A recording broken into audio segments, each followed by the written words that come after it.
Start now? Hi, my name is Emma Cleary. I'm an 8th grade student here. Welcome to Rodgers. And we're going to have the best principal in the world come up, Mr. Basham.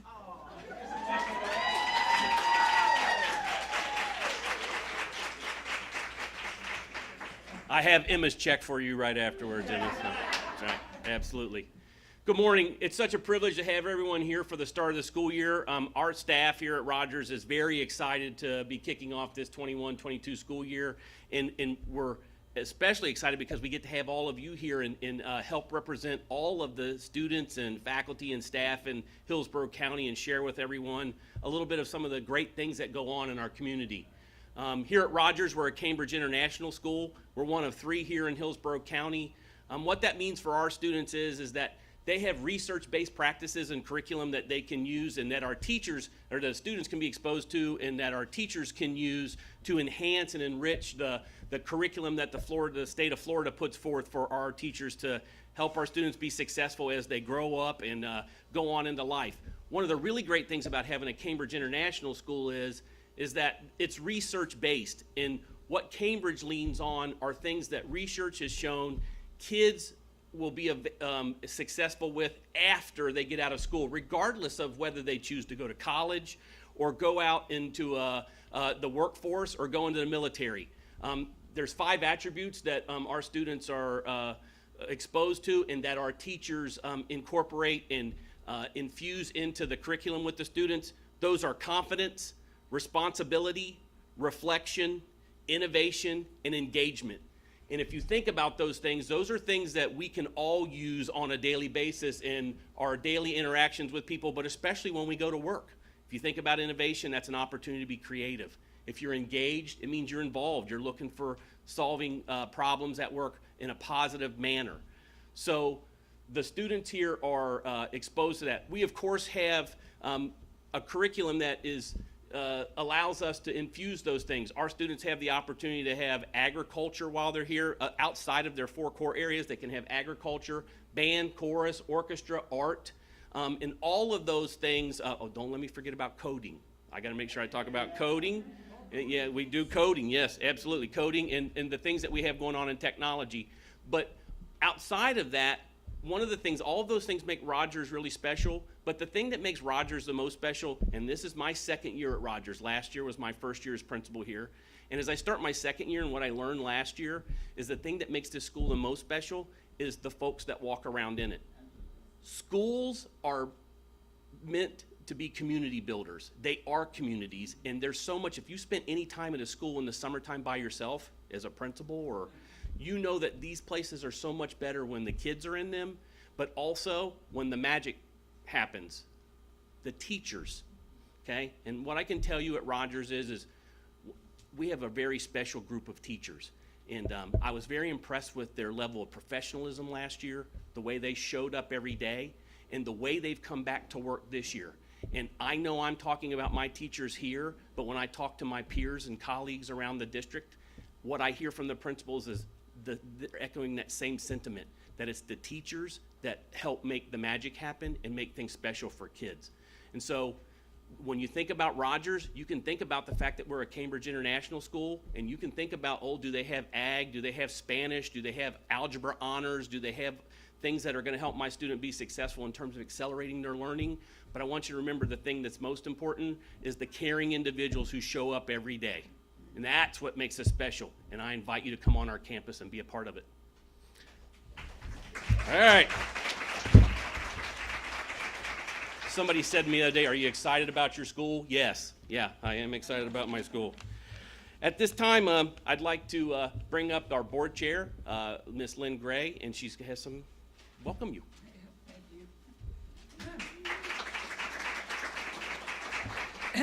I can tell Mr. Basham is very excited, and I am absolutely delighted to not only be in front of some teachers, thank you for coming, and also our wonderful staff, our superintendent, and the administration. I have a few things to say, and it is on the script, and then I have a few things that are not on the script. So first, thank you, Principal Basham. You and your staff are doing some fantastic things here at Rodgers. I look forward to seeing the Cambridge program in action this year. Principal Basham is part of our African American Task Force, collaborating with other district leaders, community leaders, and partners to further champion African American history curriculum throughout our entire district. This past spring, students here at Rodgers participated in the African American History Brain Bowl, displaying their current and past Black history knowledge. And we are looking forward to a bigger and better outreach this year. I would be remiss not to mention Rodgers as a Hillsborough Healthy Schools Silver Award winner. Thank you. We're trying to get all of our schools to be healthy mentally and academically and the school environment. So we are putting out that Hillsborough Healthy Schools Award, and you have won the silver. So health, safety, and wellness are top priorities for our district. Rodgers staff works hard every day to make students and staff feel secure and give them the healthiest choices possible. Thank you to all of our schools who do take part, and I believe we had almost 210 schools take part in that survey. I can't remember the exact number. Today we are here at Rodgers because the 2021-22 school year is upon us, with students returning on Tuesday already, August 10th. Our school administration and district staff will have been preparing all summer to create a positive teaching and learning experience for students, teachers, and staff. And here at Rodgers, I know our teachers are busy in their classrooms already doing their boards and their board work and bell work and all the other things. So again, hats off to each of you. I am joined here with Superintendent Davis, who shortly will share what to expect this coming year.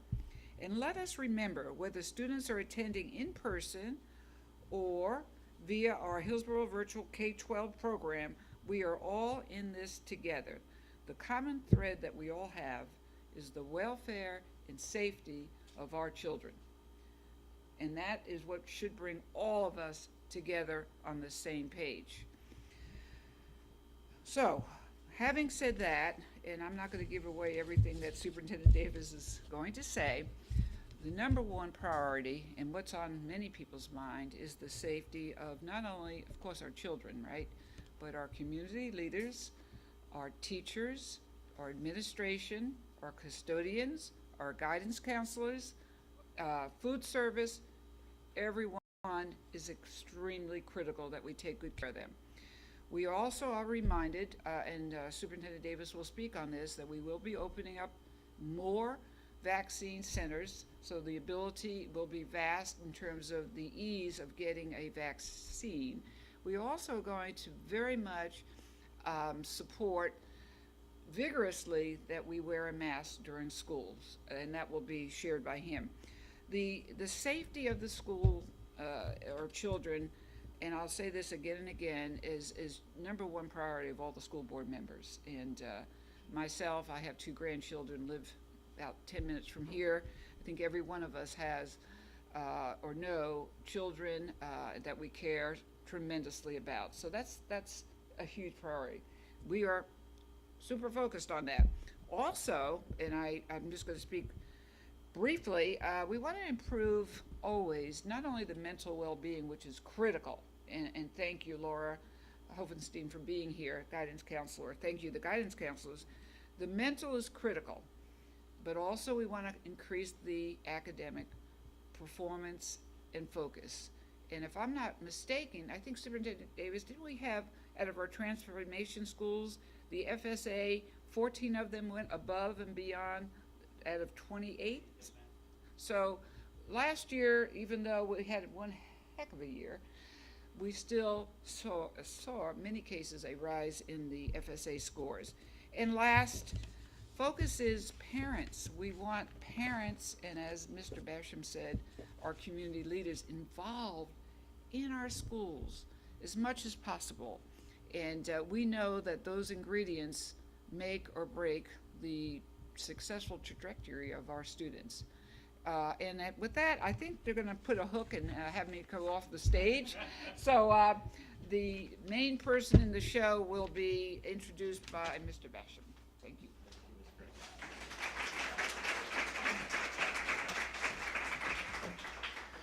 Right now, I'm very proud to introduce to you one of our students here at Rodgers. She's an 8th grade student this year. She's a member of our student council, and she quite often keeps us informed on what we need to be doing to make sure that students are getting the most out of their education here. Emma Cleary.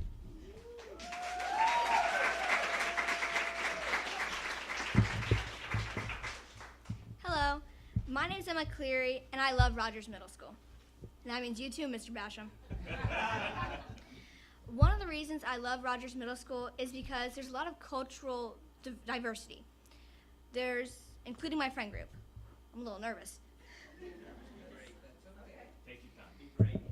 Rodgers looks like the world I'm growing up in. It's not more white than black, nor Hispanic than Asian. It's just beautiful. It's a fair representation of our community. Like every student who attends Rodgers, I've learned to work with people from different cultures, communities, and backgrounds. That's fancy talk for learning how to get along with everyone. In truth, learning to respect others is how real change happens. And real change happens at Rodgers. Believe it or not, I love Rodgers because of the challenging students. I know, that sounds weird. Even my mom thought so. But here at Rodgers, the teachers and administrators, they look beyond the student's behavior and just see the student. Let's face it, not every student has everything they need to only be focused on school. Some students act out for attention or as a cry for help. And we are so lucky that the staff at Rodgers is willing to help all students, even the challenging ones. At Rodgers, there's a place for everyone, including this girl right here. Yes, there are clubs and extracurriculars, but that's not the only thing that makes a student feel connected to Rodgers. It's the teachers that do this. As a lonely 7th grader in 8th grade course class, Mr. Lopez knew how to connect me to the group. He made me feel that I was worthy of being in that class. He understood me and took time to build my confidence. He watched out for me.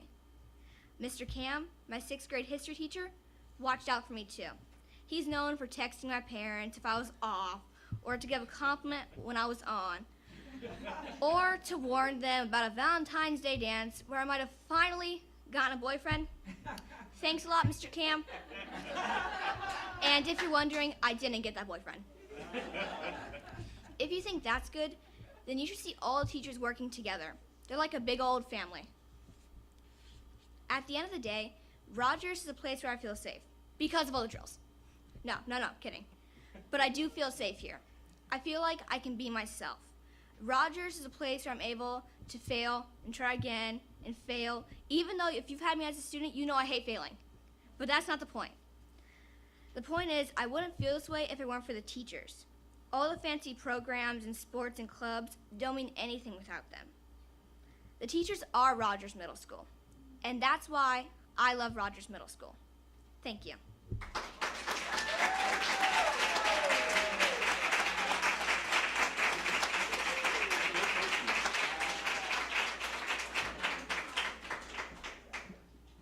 I have a policy with the students that when they come to me to talk to me, we shut my door, they can be honest in whatever it is, even if it's me.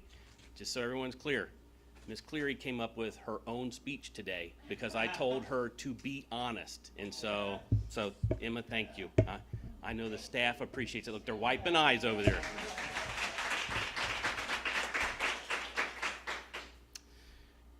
Next, we have the privilege of having the president of the PTSA for Hillsborough County, Mr. Frank Reyes.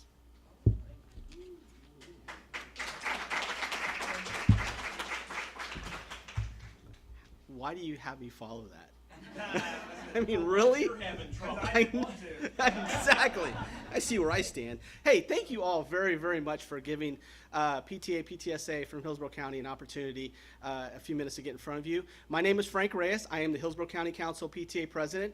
I'm going on my 2nd year, and I'm very excited about what's happening this year. I'm excited because last year, with all the struggles and all the difficulties that we all endured together, we had some celebration for our county. For the first time ever, Miami-Dade County did not win the most memberships for PTAs. Hillsborough County was #1 in the state for membership.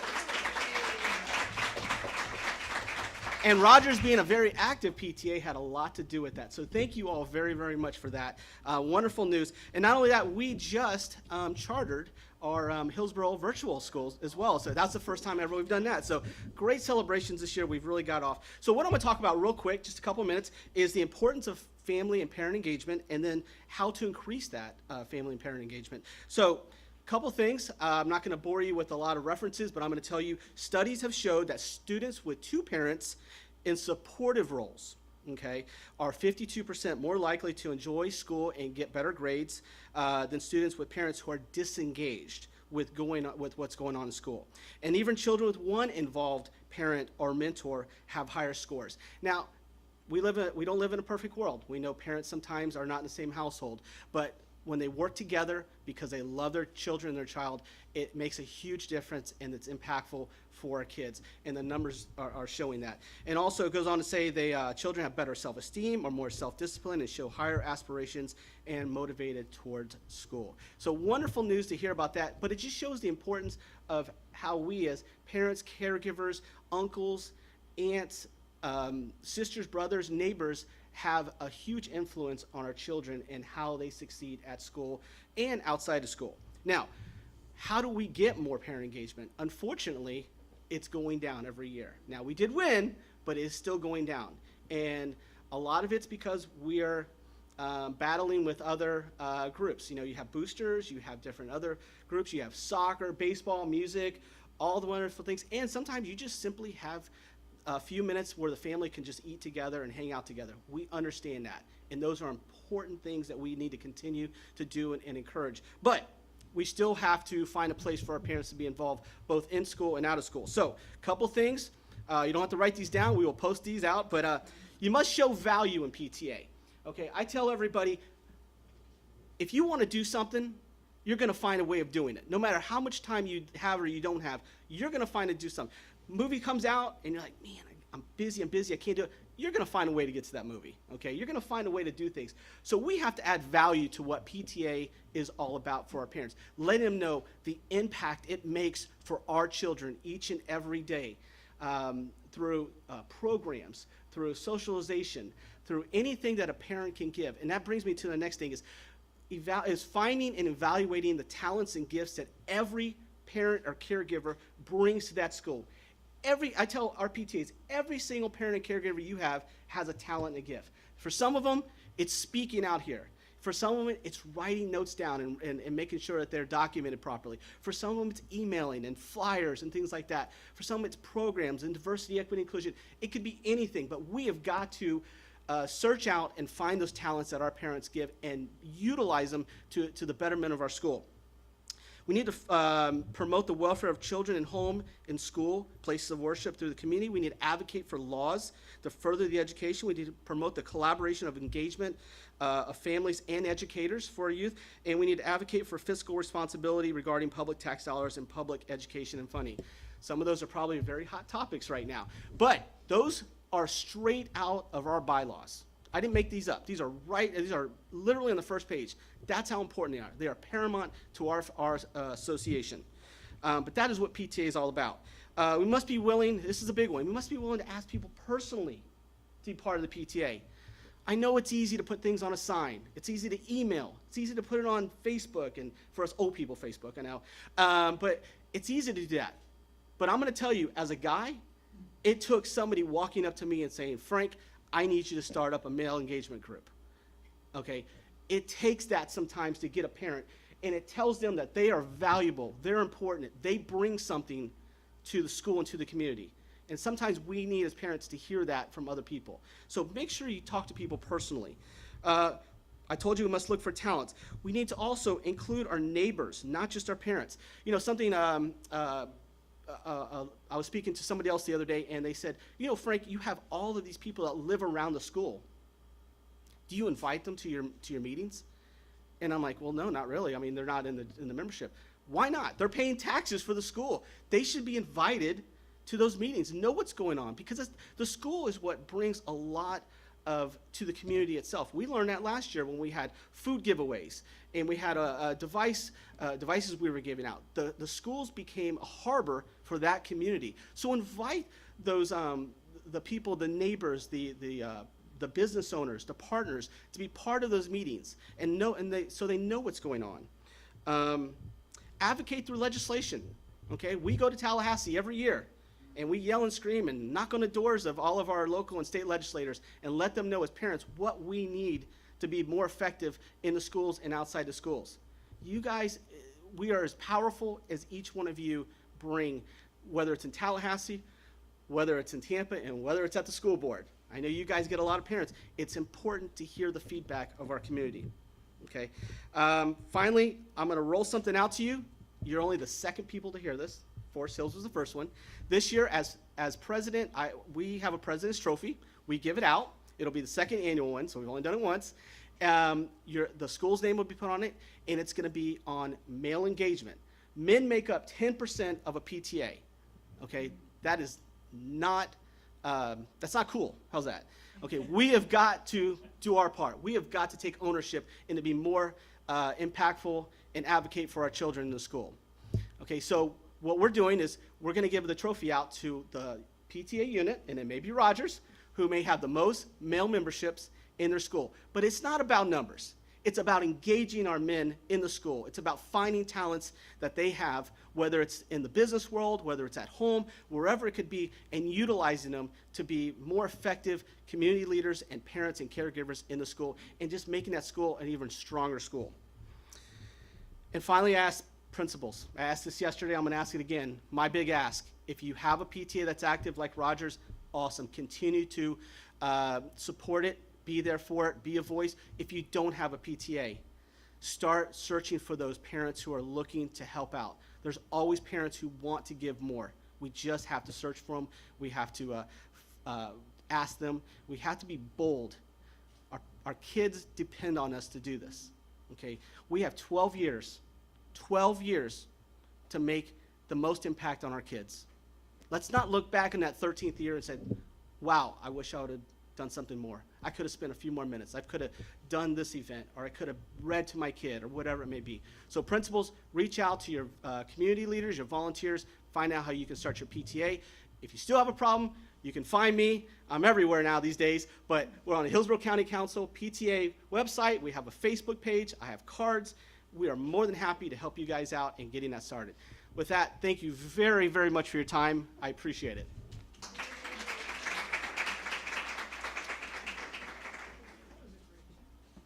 Thank you, Mr. Reyes. You know, really, it does take an entire community to help students be successful. And the only thing I would add to that is that oftentimes the membership in PTA or involvement falls off for secondary schools, middle school, and high school. We need you more, not less. We need you more, especially middle school's critical time. At this time, I have the distinct pleasure. Let's see if I can. Maybe not. Look, I was trying to help you out. I have the distinct pleasure of bringing up the Superintendent of Hillsborough County Public Schools, Addison Davis. Thanks, man. No worries. We're trying to find somewhere to put some of this stuff. So first and foremost, Emma, what an awesome job you did. And this is, and I'm not going to stop there. Abby, come here. Where's that? Abby's her little sister. This is what we do every single day. This is why we come to school, to be able to create leaders such as this, to work hard every single day with Emma. Emma, come up here as well. Our role and responsibility as educators is not only to help them now and in this moment, but to help them discover endless possibilities every single day in Hillsborough County and allow them to reach their full potential. And the individuals that are over there to the left, our teachers, our school counselors, our social workers, our leaders, our support staff, have done nothing but been less than heroic in this process. So it's about you today. We're excited. We see the smiles, and we hope you have a great school year. Thank you for coming up. Give them a round of applause. I want to thank, thank Ms. Gray as well for, continue to be a champion of the school board. We have all of our other school board members are out in this community in schools today and this entire week, just being champions with staffs. So we thank for them for their continued leadership and their dedication. And you see the energy that Greg brings to this school. And this is year 2. I can only tell you that it feels a lot better than year 1. I can tell you from a personal perspective. But thank you for your continued efforts. Thank you for being, not only a leader in this community, but being a thought partner with these, men and women beside you to help them be successful and lean on them and lean in with them to be able to do some special things. We all know that, last year was one for the history books. Me coming in, being able to champion so many different, I would say balls in the air and barriers in front of us. But I sit here in front of you today to show that we have overcome every hurdle that we were faced with last year. Ones in which that we, could never make up, and ones in which we would never want to make up. But, the resilience, the dedication from our staff, from our community, from our leaders, from our students have been nothing less than remarkable. Our teachers, our support staff, our custodial staff, food nutrition, school guidance counselors, social workers, they were so instrumental last year to be able to make the connection. And as Frank talked about, it took everyone for us to galvanize together to be able to have a community approach to be able to do some special things within this community. But overarching, I'm excited about the school year. Really excited to create this launch now that we are prepared to be able to move forward and do it in a smart, social, successful, sophisticated manner. Last year, we proved to be a model not only for the state but throughout the nation about how we reopened, how we did it in an effective and efficient manner, and how we helped others around this nation who were not open be able to gain access to their students inside and outside of our classrooms and our communities. And this is all just the hard dedication, the hard work of every one of our students. But now we as we think about and we start to launch, and the first day will be on Tuesday the 10th, as we welcome back the majority of our students in Hillsborough County and welcome them with open arms. We know that we still will have some barriers that we'll have to face. Getting out of last school year, we didn't really recognize that, that COVID would have somewhat of a major spike and we'd be faced with a new variant. But I want to make certain that, as Ms. Gray talked about, that safety continues to be the anchor, the foundation, the priority of our school district. And with that said, we will continue to make certain that our community, our parents, and we protect the working conditions and also the psychologically standpoint of our students. They feel protected, they feel safe when they come back and journey back to us on Tuesday the 10th. With that said, we were going to continue to implement a number of those mitigation strategies. And I know the big topic is whether or not we're being able to implement masks in our communities. And know this, is why, I'm a father and I understand it. And my daughter, she suffers from asthma tremendously.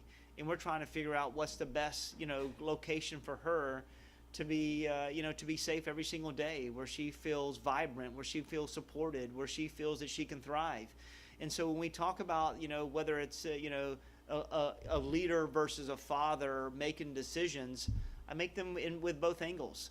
And, from our standpoint, while we understand that from a mass perspective, that individuals that are, students that are 11 years old or younger do not have accessibility to the vaccination, we know that best practices, whether it's through the CDC guidelines, whether it's through outlined, through medical local experts, through TGH Health and USF Health that have been a great partner for us, they strongly recommend these, students to be who are not vaccinated or not have accessibility for vaccination to wear the mask. And as a leader, I will stand with them and make certain that this is a strong recommendation within this community. A strong recommendation not only for our learners, but also a recommendation for our employees as well. But you also have to understand from a leadership perspective is that we have an executive order. And that executive order protects the rights of parents. One in which it gives the parent the right to choose whether or not he or she, aspires to put their child in a situation with mask. And for those who elect to transition and go and rival the executive order, it's been very clear that there's financial implications that will hurt school districts. Everyone lived the life that I lived last year. We are not in a situation, any way, shape, or form, that we can give any dollar, any cent away. And, because every dollar and every cent that walks away, whether it's for 10 minutes, 24 hours, 3 days, those are dollars that we don't get a chance to support our teachers, that we don't get a chance to support our students, which are most important in both of those layers. So with that said, as we open up next year, our parents can feel valued that and feel strong to know that we will continue our efforts related to having PPE within our classrooms, continue to have sanitation stations that are linked to, having wipes, masks, sanitation, hand sanitizers, and at the same token, being able to have gloves. And then when you look and you walk through the common areas, we'll continue to duplicate the best practices that we implemented last year to ensure that we have hand sanitizers in the common areas and also within some of the major arteries that our children walk through, hallways, media centers, which will be open to be interacting with, whether it's our lunchrooms and well. And one of the biggest things is we continue to get questions about how will we continue to navigate through our lunchrooms. We'll do everything we can to social distance where possible.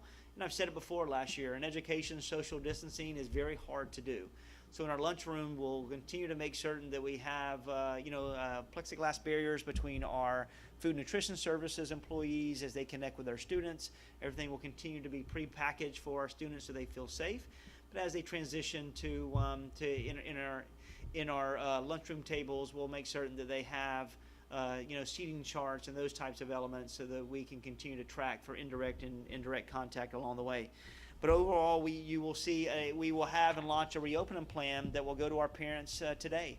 And that reopen plan will have a number of elements that will show and describe how our students will be quarantined this year, how we will continue how vaccinations play a role in that part, how PPE and our initiatives play an active role with our interaction with our students, and how we will continue the instructional momentum every single day along the side.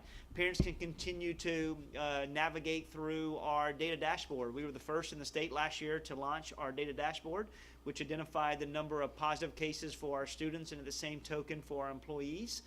We will continue to make certain that is up to date, and it updates every 4 hours within our school district, just so there's overarchingly transparency within our school district, so all of our employees, all of our parents can make informed decisions along with their learners.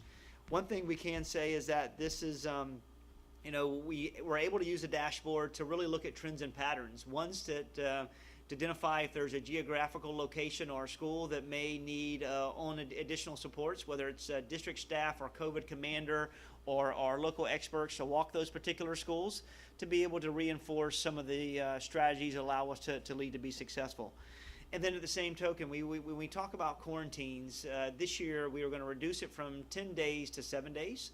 And that's for the first 9 weeks. It'll be 7 days, and it may change. The first 9 weeks for our students and for our employees, those who have direct contact, and that direct contact was in that 6 feet, wearing a mask, 15 minutes of exposure.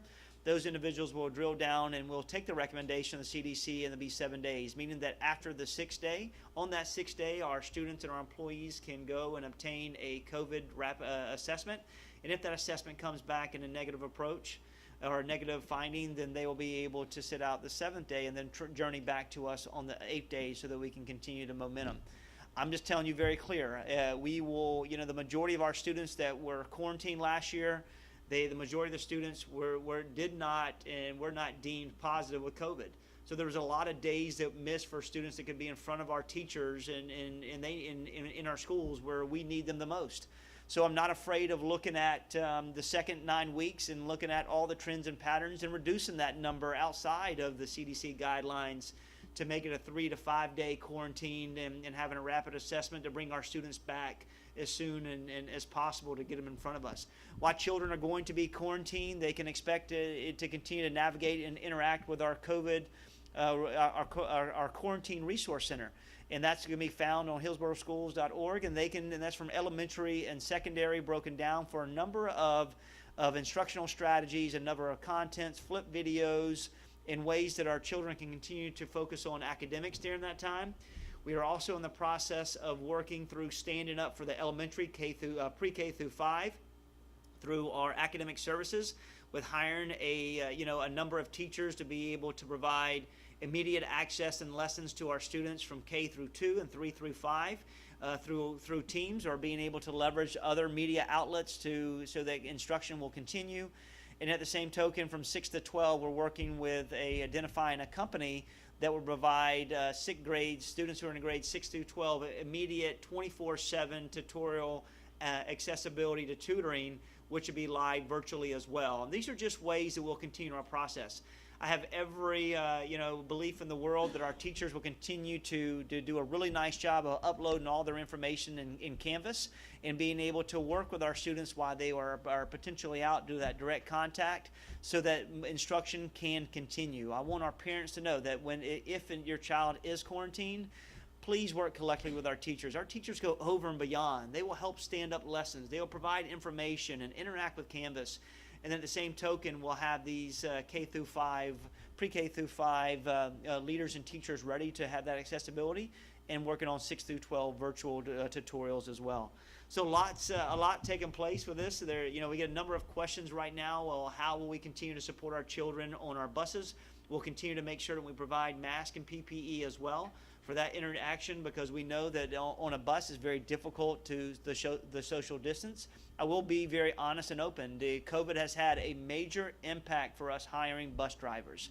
We've offered recruiting fairs. We've been actively moving to recruit. We're trying to look at additional stipends, but COVID have had a major impact. So I'm asking our parents to be patient with us in this process. Every single day we will continue to recruit individuals and provide a great, excellent working conditions for them so they can continue to be involved in that every single day.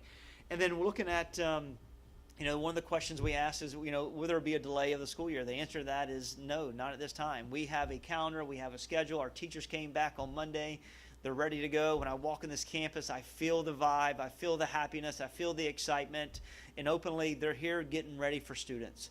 And that is their true heart and their true love. And we know now more than ever, our children not only need us academically, they need us emotionally, socially, every single day to be able to address them and help them be successful. This year, moving forward an instructional standpoint, we will focus on accelerating academics, accelerating and getting out of the world of remediation. We know that a number of our students in the last 16 months were, maybe potentially struggled and did not master particular standards, but we will embed those standards that we will use diagnostics to identify their current areas of opportunity and embed those standards and stack them in our school district within our curriculum guides, which we've already done, which makes it very easily an accessibility to our teachers so that we can continue that instructional momentum. So know that we're excited to be here. We're excited to have the great celebrations. And this year for me, it was all about teaching, inspiring, investing, and believing. And believing that Hillsborough County Public Schools can become not only one of the top school districts in the state of Florida, but one of the top tier school districts recognized and acknowledged in this nation. And we will get there. We found it. We saw a recipe that worked. As Ms. Gray talked about, when you look at our transformational network, 28 schools are D and F schools in Hillsborough County. We have and that is something that is not super attractive. We know that it's an area of opportunity, but under the leadership of Shay McCray, of Rachel O'Day, of Star Connor, Larry Sykes, and all the principals and all the support staff, they work diligently to be able to move the needle. For the first time in a long time, we've taken 28 D and F schools and we cut that in half on top of a pandemic, on top of a potential receivership, on top of a $150 million deficit, all to put systems and protocols in place to cut it in half, where now we only have 14 schools that are identified in that particular area for D and Fs. We have schools and we have principals here today. Ron Moody at Oak Park Elementary School and Kim Hayward is here today at Foster Elementary School. These schools historically have always been D and F schools in Hillsborough County. For the first time ever, I'm proud to say that they are C schools in Hillsborough County, and that's a celebration to your hard work, your commitment, your dedication, and your focus. So with that said, this is just part of an opportunity for us to grow. These are celebrations that impact our community at scale, that impact our children and give them a sense of hope, give them a sense of pride, and demonstrate that the instructional frameworks, the content, the instruction, the focus, the ability to progress monitoring, the hard work of our teachers, the commitment of that process, that this recipe works. We will do everything we can to duplicate that throughout the entire 240 schools and to leverage the unique perspectives of every one of those schools, with that said.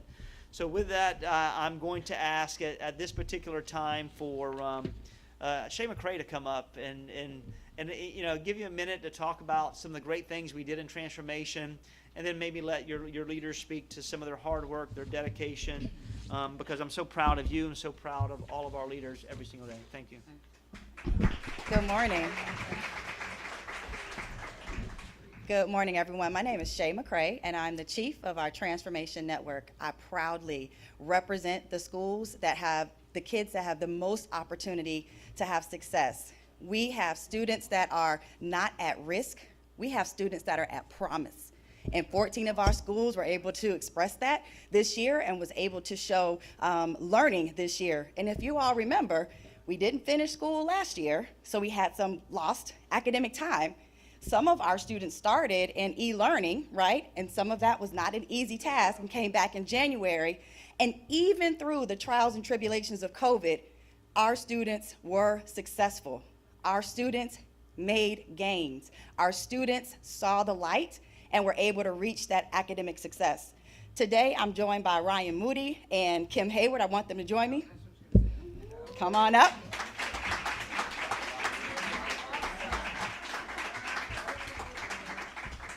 So we have two of our schools that have been DNF schools for the last 6 or 7 years, consecutive DNF schools.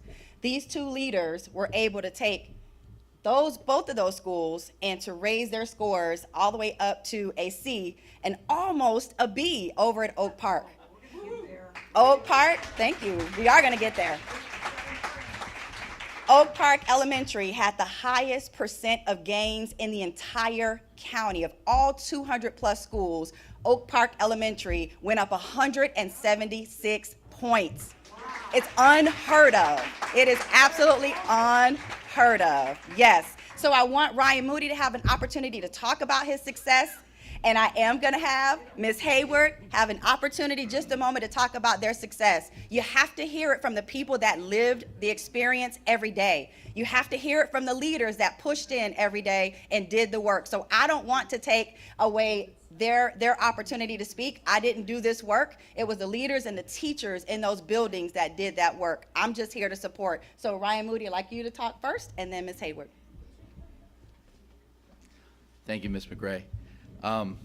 This was a big surprise. I do want to thank you for the opportunity to be here today, because I may be only sitting in one seat, but there's a lot of people on my campus, across my campus, in my community, partners, a lot of people that have put blood, sweat, and tears into turning Oak Park around and getting us back on the positive track. New leadership, his team, initiatives, all of that went into this turnaround. So I'm just proud to be here representing all those people. I've had a lot of recognition over the last week. It's been quite a journey, and although I've been able to walk a little taller and hold my head a little higher, it wasn't me. It was my team. My assistant principals, my academic coaches, and most of all, we keep saying it, and this is not for the camera, it's my teachers. My teachers are the one that make the magic happen. Luckily this year I didn't have to teach any classes like I did in years past. We were fully staffed. It's out there now that great things are happening in achievement schools. I had people waiting in line now to come to work there sometimes. And I want to give a special shout out to Miss April Gilliard, who was previously the principal at Memorial High School, has recently joined our transformation team. My first year, when I was following those with success around and trying to listen to everything they said, she had just completed this turnaround. And I said, April, we didn't know each other well at the time. I said, April, can you give me one thing? Everybody wants that silver bullet, right? It's not. It takes a lot of programs, a lot of support, a lot of community partners. But April told me, Ryan, the change came when my students believed they could do it.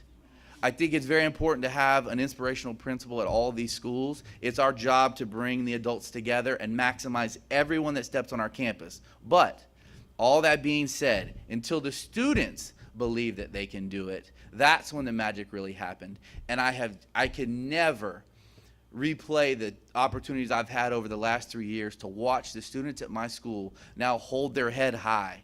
When they get disappointed now, it's because they didn't reach an academic goal. It's not because they had to come to school today. the thousands of people that have helped us along the way, I want to say thank you. There's no way I can call out specific names because it's going to make me look bad. But I want to thank the people who gave me this opportunity. And I have to call Mr. Davis out. When he was brought on, I was asked to be moved, and he fought for me before he even knew me. Ms. McRae and my current boss, Ms. O'Day, both had to go to bat for me, and I couldn't be here today without the support of these transformational leaders to give me this opportunity to even enjoy my last week. It has been a great week. So all the teachers here today and all the teachers that watch this, you guys really are what make the magic happen. Especially that special one, Mrs. Audra Moody at Lake Magdalene, who's the best teacher on the planet. That's my wife, if you're wondering. So thank you for this opportunity, and to everyone that's made this possibility for all transformation schools. And thank you for keep pointing us out the changes we've made, and we're only getting started. So be on the lookout. So how do I follow Ryan, right? But I do agree with everything Ryan said. I had a challenge coming in. I actually came with Mr. Davis, so I had the opportunity to work for Mr. Davis in Duval County, which as a leader was fantastic for me. And so I jumped at the opportunity to come to Hillsborough County. And so going into Foster, my challenge was new to Hillsborough, new to the school, and trying to learn the systems. While the team, like Ryan said, the teachers, the academic coaches, the assistant principals were amazing. They helped me transition easily. The parents that just came in just to meet me. And so I agree with Ryan. What happened at Foster was not me. It was the teachers, it was the coaches, and it was the students. And Ryan, I agree. The students believed in themselves. It started about December. They started lining up at my office to tell me how many articles they completed and achieved. One little boy came and said, I've done 5, I've done 5, I've done 10, I've done 15. I'm like, okay, great, let's have a celebration. And so I think having the opportunity to celebrate children and just to celebrate the staff has been phenomenal. And I agree with Ryan. This last week has been fantastic at Foster. The teachers are happy. They're excited about next year. And we can't wait. And we're going to do it all over again. So thank you. Thank you. Thank you. Thank you very much. And if we have business partners, community partners that want to join hands with transformation, that is a lot of what happened at these schools as well. We had a lot of community partners, faith-based organizations that said, you know what, we stand with you and we want to help support. And so I want to give a shout out to those people that came out to our schools, that were working with us this year and that supported our schools. And we are excited because we're going to tackle the next 14. We are now saying that we're going to get down to 0 DNF schools in Hillsborough County. We're working ourselves, I am working myself out of a job. That's my role. So, Mr. Davis. Good job, thank you. And it's just so awesome just to see the smiles, the energy, the efforts, the commitment. And so we talk about our employees. One thing we wanted to make certain we'll continue to do, and Ms. Gray spoke about it, we'll continue to coordinate vaccination efforts for accessibility to our employees. And for me as a civic leader, I encourage all of our employees, our communities, and our parents to talk to your local physician, your local health experts, to talk about how that vaccination can help you in so many different ways. And then you make that individual decision. Our job is to make it accessible, and at the same token, we'll continue rapid assessments for all of our employees. And the turnaround was less than a day. And thank you to TGH, which had 10 geographical locations for that to happen. As Ms. McRae talked about, the community is, we have to have a community, stand behind us and stand with us. And we cannot do this in isolation. Civic leaders, elected officials, the board stands with us, faith-based partners, parents, caregivers, all of us have to be able to work in concert to row this boat to become something special. But I'm asking our community members to understand that the first day of schools we will allow for our parents, especially the little ones at elementary, to walk their children, to be able to care. But we want to know that after that, the next 30 days, we're going to be very cautious about who we allow to be on campus, and we got to make certain those so parents and individuals that are actively and chomping on the bit to get back into our schools, just be patient with us. We want our children to return to the acclimation of our schools, and we'll see a greater fill rate and capacity than we've ever seen before in the last 16 months. So we just got to let us work it out related to the flow, the interaction at every one of our facilities. and then we'll open that back up to be able to have our community right beside us, because we know our teachers, they love when we have supports. We love when we have caregivers that are on our campuses to help with that process. So with that said, thank you for being here today. Thank you for being champions. We're committed to this. I'm committed to this. And I would tell you this, I came in and I told the board my job is to focus on turnaround schools and create the lift. I stand before you today as say promises made, promises kept. And our job isn't over with that process. We'll continue to link together and make it a strong focus to get us to a point where we're super proud of every school within this organization, their time, their efforts, and energy. So thank you.